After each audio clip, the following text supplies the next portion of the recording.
খেলা শেষ। জ্বালা হেরেছে, অন্তরে জ্বালা। নির্বাচনের সময় নিয়ে দেশের রাজনীতিতে উত্তাপ বাড়ছে। অন্তর্বর্তী সরকার এবং বিএনপি দুই বিপরীত মেরুতে গিয়ে দাঁড়িয়েছে। তাদের মধ্যে আশু আপোষের কোনো সম্ভাবনা দেখা যাচ্ছে না।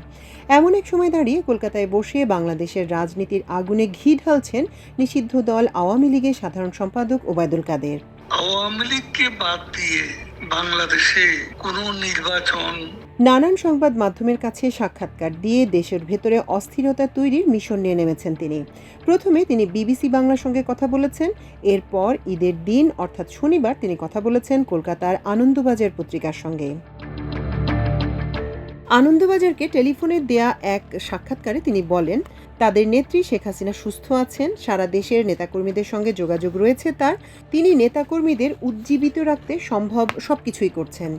ওবায়দুল কাদের জানিয়েছেন, নির্বাচন, শেখ হাসিনার দেশে ফেরা এবং দলের পরিকল্পনা নিয়ে আওয়ামী লীগের সুস্পষ্ট কৌশল রয়েছে। তিনি বলেন, এই নির্বাচন ঘোষণার ভেতরেই নির্বাচন না করার একটি বার্তা লুকিয়ে আছে।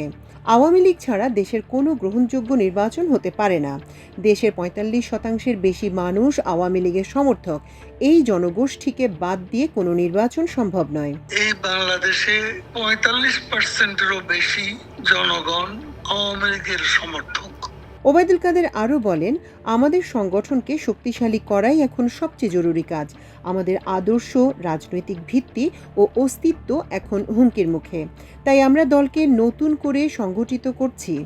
আওয়ামী লীগ একটি গণভিত্তিক দল, আমাদের শক্তি জনগণের মধ্যে। তিনি অভিযোগ করেন, জামায়াতে ইসলামীর সাম্প্রতিক ঘোষণার সঙ্গে ডক্টর ইউনূসের নির্বাচনের সময়সূচি মিলে গেছে। তার মতে ডক্টর ইউনূসের শক্তি হচ্ছে মৌলবাদ ও সাম্প্রদায়িক গোষ্ঠী। তারা তাকে ক্ষমতায় রাখার চেষ্টা করছে। ইউনূসের ক্ষমতার উৎস হচ্ছে এই ফার রাইট, মৌলবাদী, উগ্র সাম্প্রদায়িক গোষ্ঠী। শেখ হাসিনার দেশে ফেরার বিষয়ে প্রশ্ন করলে ওবায়দুল কাদের জানান, তিনি নিয়মিত দলের নেতাকর্মীদের সঙ্গে যোগাযোগ রাখছেন, অনুপ্রাণিত করছেন। আল্লাহর রহমতে তিনি সুস্থ আছেন। ওবায়দুল কাদের আরও বলেন, শেখ হাসিনা নিজেই বলেছেন তিনি দেশের জন্য ফিরবেন। যারা তার বিরুদ্ধে ষড়যন্ত্র করেছে তাদের শাস্তি হবে। তবে কবে তিনি ফিরবেন তা এখন বলা সম্ভব নয়। সবকিছু নির্ভর করছে দেশের রাজনৈতিক অবস্থা, জনগণের মনোভাব ও আন্তর্জাতিক পরিস্থিতির উপর। এদিকে বাংলাদেশে জুলাই আন্দোলনে গণহত্যাকাণ্ডের ঘটনায় মানবতাবিরোধী অপরাধের অভিযোগে শেখ হাসিনা সহ আওয়ামী লীগের নেতাদের বিচার করা হচ্ছে। সেই বিচার না হওয়া পর্যন্ত দলটির কার্যক্রমও নিষিদ্ধ করেছে অন্তর্বর্তী সরকার। এমন প্রতিকূল পরিস্থিতিতে কার্যত নিষিদ্ধ আওয়ামী লীগ সহসাই রাজনীতিতে ফিরতে পারবে কিনা সেই প্রশ্ন রয়েছে। অনিশ্চয়তার কথা বলছেন দলটির বিভিন্ন পর্যায়ের নেতারাও।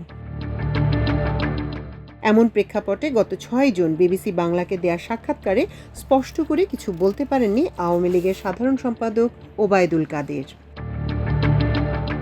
মাল্টিমিডিয়া ডেস্ক, আমার দেশ।